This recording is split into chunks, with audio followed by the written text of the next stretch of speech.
This is the United States Energy Association Power Sector Podcast. I'm Herman K. Trabish. I've covered the power sector since 2006, and I currently report for Utility Dive. In this episode of the podcast series on groups leading the emergence of 21st century power, we're going to talk with Frank Wolak, President and CEO of the Fuel Cell and Hydrogen Energy Association, or FCHEA, which advocates for hydrogen energy technologies. Frank's going to describe FCHEA's history, membership, and mission, what it's achieved, and how its current work supports hydrogen's role in the energy sector. Frank's led the Fuel Cell and Hydrogen Energy Association since September 2021. He's also chair of the Global Hydrogen Industry Association Alliance and serves on the Secretary of Commerce's Renewable Energy and Energy Efficiency Advisory Committee.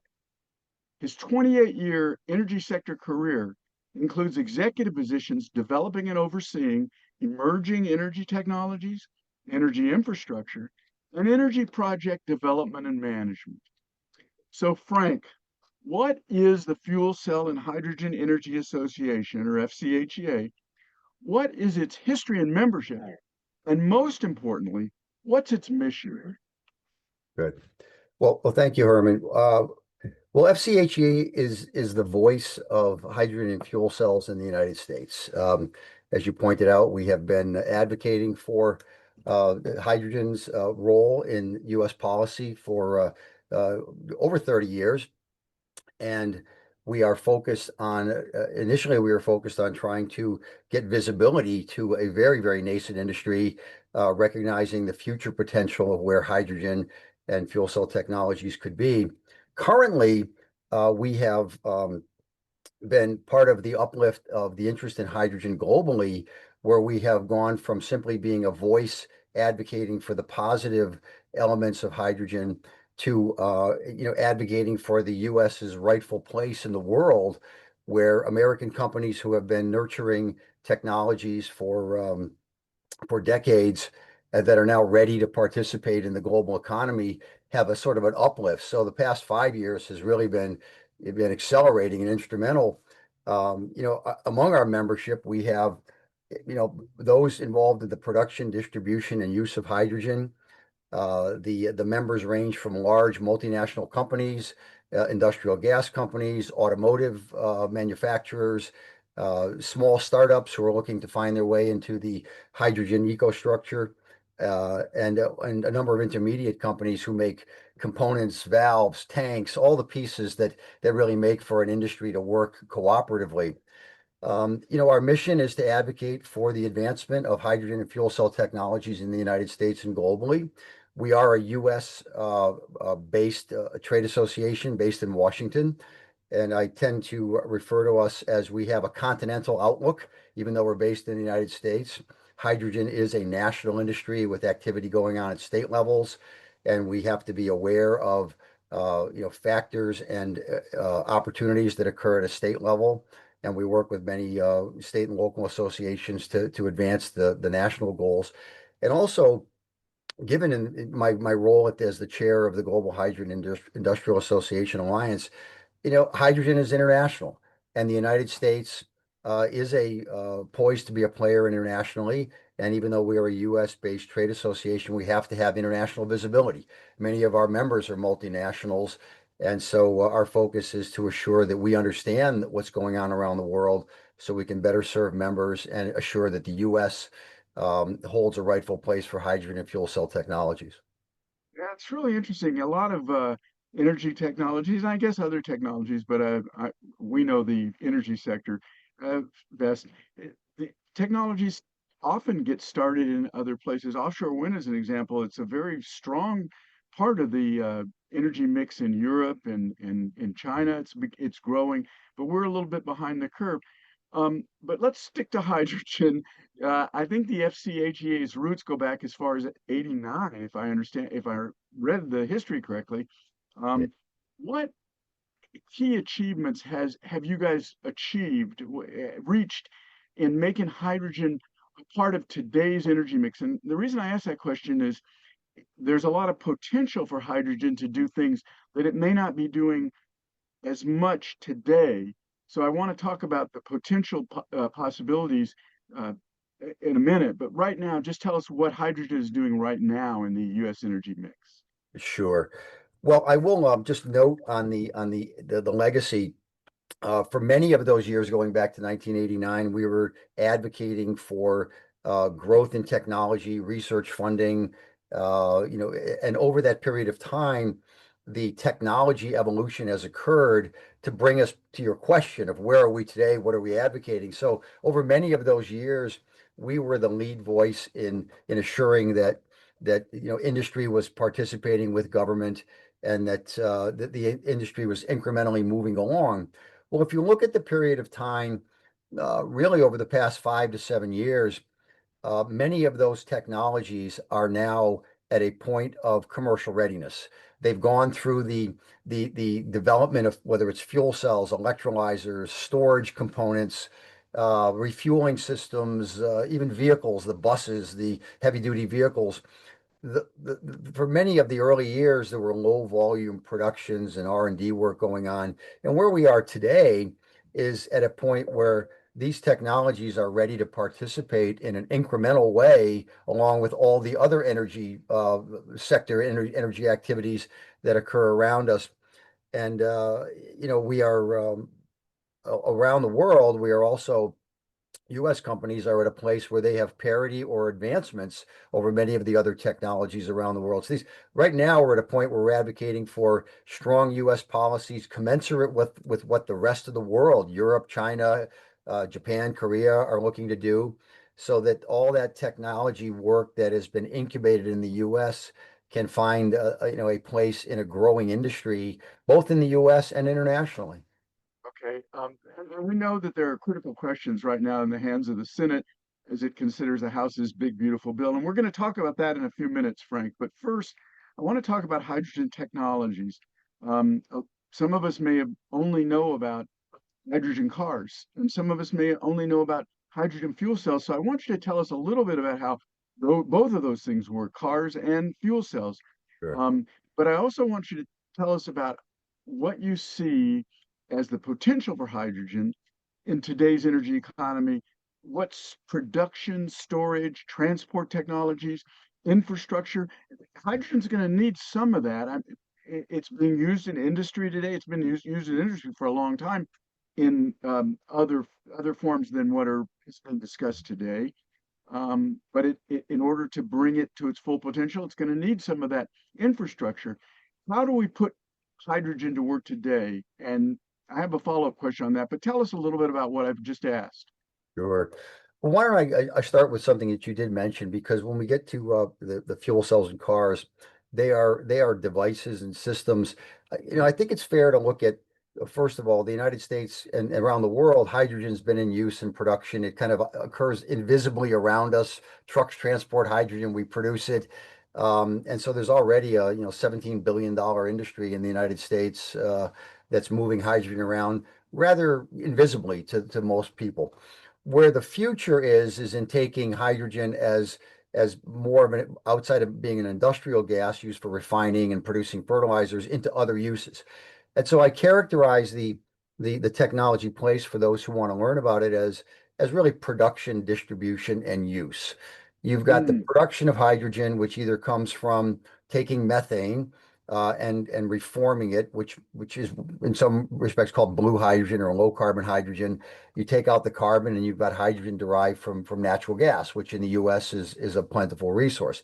On the other side of the spectrum, production comes simplistically from something called electrolysis, where you take electricity of any type and you convert it using water to hydrogen.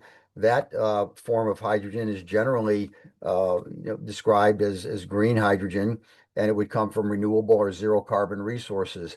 And so you have production from two different vantage points using different technologies. The distribution side encompasses, pipes, trucks.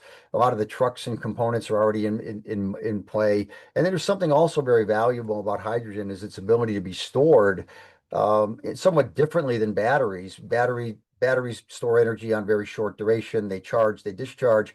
You can put hydrogen into underground salt caverns. You can put it into large storage systems where it becomes a long-term storage opportunity among that sort of distribution. And then you've got, going back to cars and fuel cells, you've got uses.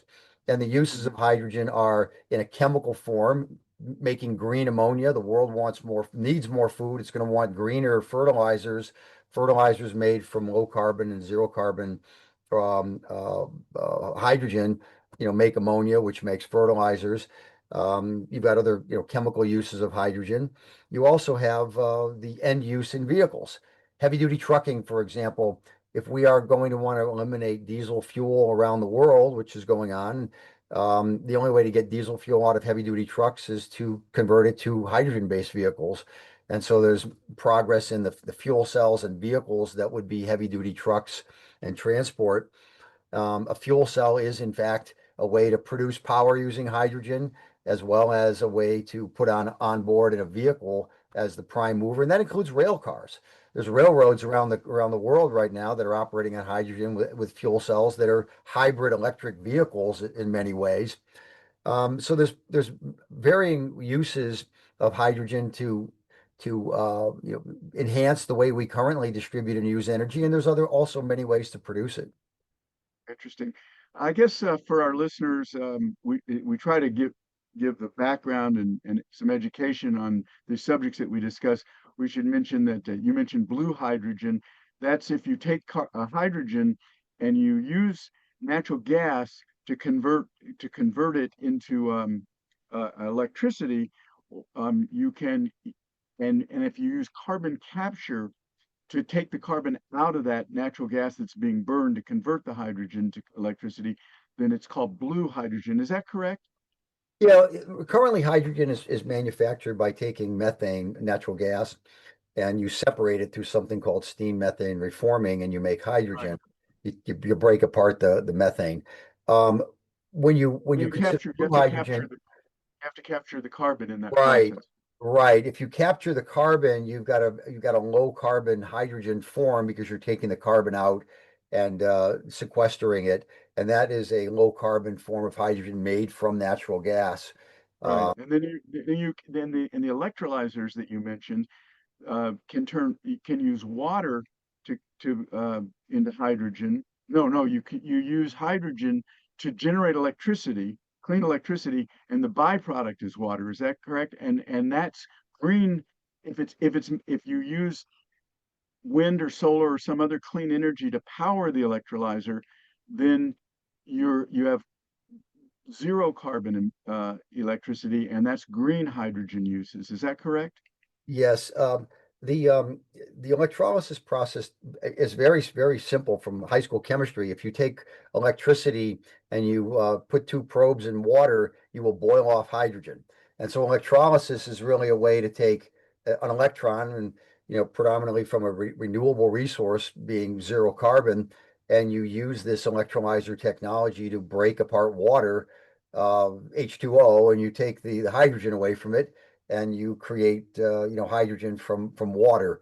So that's the electrolysis side, whereas the blue hydrogen is taking methane, which is CH4, taking the H's away from the C. Two different ways to get the hydrogen, both low carbon or zero carbon. Okay. And now you mentioned heavy transport, and the only way to get away from diesel is hydrogen technologies.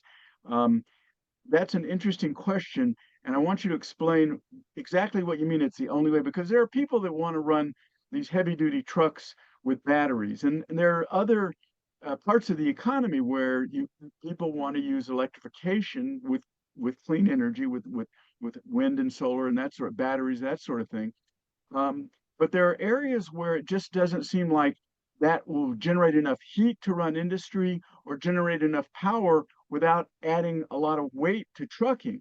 Yeah. Is that correct? Could you explain that a little bit better than I can? Sure. Well, first, I want to make a comment that wherever it's practical to directly use electricity, it should be considered because there's an efficiency gain. But when you have instances like heavy duty vehicles, if you put batteries on trucks, you add lots of weight. Well, if one of the things that heavy duty vehicles does is carry cargo around interstate highways or globally, um, putting heavy batteries on that have to be recharged is sort of counterintuitive to the goal of long-term, long-haul trucking, which is get as much weight and goods moving around.